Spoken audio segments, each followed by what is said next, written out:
अभ्यास 10A जो है इसमें देखिए चतुर्भुज के बारे में हमने पढ़ लिया। चतुर्भुज कितने प्रकार के होते हैं, कौन कौन से हैं, क्या विशेषताएं हैं, एक बार फिर से रिवाइज कर लेते हैं। समलंब चतुर्भुज, आयत, अभी हमने एक और चतुर्भुज नहीं पढ़ा, सम चतुर्भुज, वो भी होता है। उसमें आमने सामने की भुजाएं जो हैं वो बराबर, मतलब आमने सामने की नहीं, चारों भुजाएं बराबर होती है, लेकिन कोण 90 अंश के नहीं होते हैं। और आयत हो गया, वर्ग हो गया, और उत्तल चतुर्भुज और अवतल चतुर्भुज। तो अब अभ्यास 10A में आइए, इसमें सही और गलत आपको बताना है, कौन सा कथन सही है, कौन सा कथन गलत है। तो यहाँ पर चतुर्भुज में 2 विकर्ण होते हैं, सही है। चतुर्भुज की चारों भुजाएं सदैव बराबर होती हैं, चतुर्भुज की सम्मुख भुजाएं सदैव समान होती हैं, वर्ग वह समचतुर्भुज जिसके चारों कोण समकोण होते हैं, आयत वह समानांतर चतुर्भुज जिसके चारों कोण समकोण होते हैं, चतुर्भुज के चारों अंतः कोणों का योग 360 होता है। इम्पोर्टेंट है, कई बार पूछा जा सकता है कि चतुर्भुज के चारों कोणों का योग कितना होता है, कितना होता है 360। समांतर चतुर्भुज के विकर्ण समान होते हैं, चतुर्भुज के दोनों विकर्ण एक दूसरे को समद्वि विभाजित करते हैं, गलत। ठीक है, तो यहाँ पर देखिए इसके बाद दूसरा क्वेश्चन है, चतुर्भुज देख करके उसकी भुजाएं, उसके शीर्ष, कोण और विकर्ण के नाम लिखना है। आप लिख लोगे? ये एक बना हुआ है,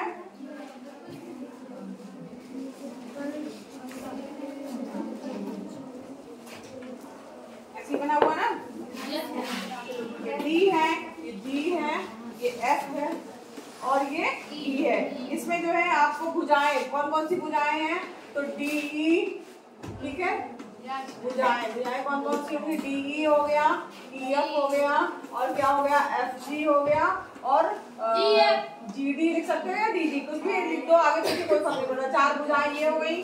फिर इसके बाद कोण, शीर्ष दिए, शीर्ष कौन कौन से हैं, शीर्ष में D, G, E, F, 4 शीर्ष यानी 4 बिंदु दिए गए हैं। इसके बाद क्या दिया गया है प्रश्न में, 4 शीर्ष के बाद फिर पूछा गया कोण कौन कौन से हैं, तो कोण angle D, angle G, angle F, angle E, ठीक है, कोण हो गए 4 इसके।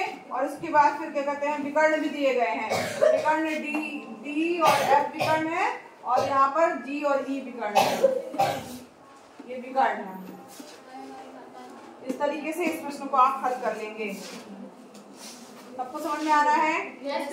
अब नेक्स्ट है, चतुर्भुज के 3 कोण दिए हैं। तीसरा क्वेश्चन है, 3 कोण 75 डिग्री, ठीक है, माना पहला कोण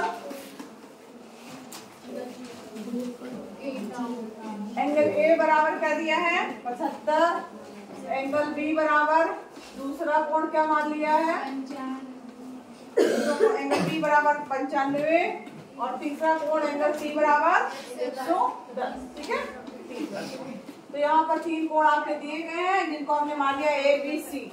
और हमें क्या पता है कि चूंकि चतुर्भुज के चारों कोणों का योग कितना होता है, 360 डिग्री के चारों कोणों का योग 360 डिग्री होता है, 360 डिग्री होता है, ठीक है। अब ये 360 डिग्री होता है तो चतुर्भुज का चौथा कोण ज्ञात करना है। माना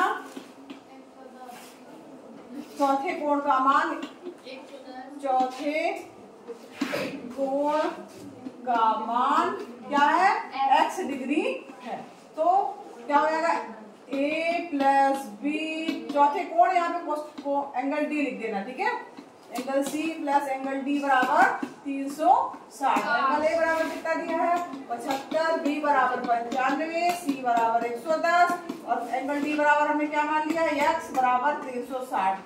तो यहाँ पर क्या रहेगा, x बराबर, यहाँ तीनों को जोड़ो, कितना आया 75,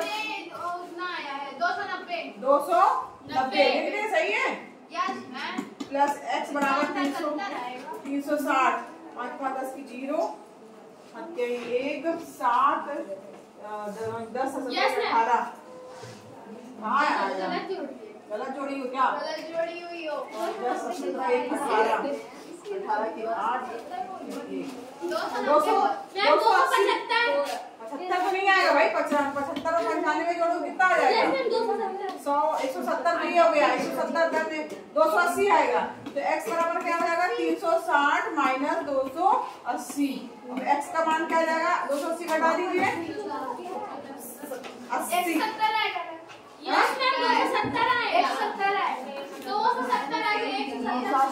217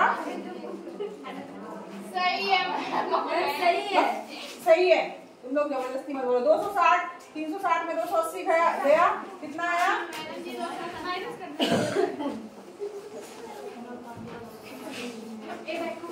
x का मान यानी चौथे कोण का मान कितना होगा? 80 डिग्री। उत्तर अलग से लिख दीजिएगा। अतः चौथे कोण का मान कितना होगा? 80 डिग्री होगा। चौथा क्वेश्चन इसी तरीके से आपका होमवर्क है। पांचवा भी चतुर्भुज की आकृतियां खींचने के लिए दिया गया है, वो आपका होमवर्क है। हम जैसे यहाँ बना वैसे बनाना है इसको।